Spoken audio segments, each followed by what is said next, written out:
আজকে আমরা জানব এলিজাবেথান যুগের বিখ্যাত কবি এডমন্ড স্পেন্সার সম্পর্কে।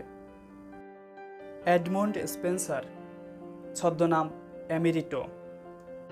তাকে বলা হয় the child of renaissance and reformation. স্পেন্সারকে এছাড়াও বলা হয় poet's poet, principal poet, the prince of poet, the divine master, court poet ইত্যাদি।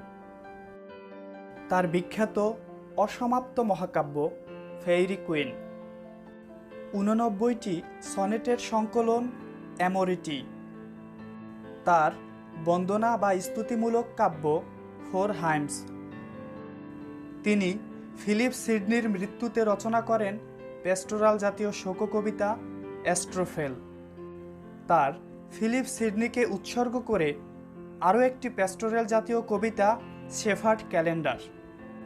এডমন্ড স্পেন্সারের সবগুলো সাহিত্যকর্মকে আমরা এভাবে মনে রাখতে পারি।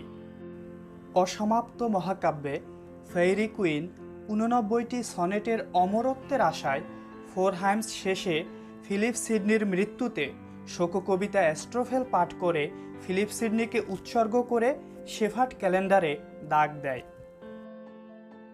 এই বিখ্যাত কবি 1552 সালে লন্ডনে জন্মগ্রহণ করেন এবং 1599 সালে লন্ডনে মৃত্যুবরণ করেন। এবারে আমরা এডমন্ড স্পেন্সারকে নিয়ে কিছু টাইপস অফ কোশ্চেন্স দেখব। Who is called the poet of poets? Edmund Spencer.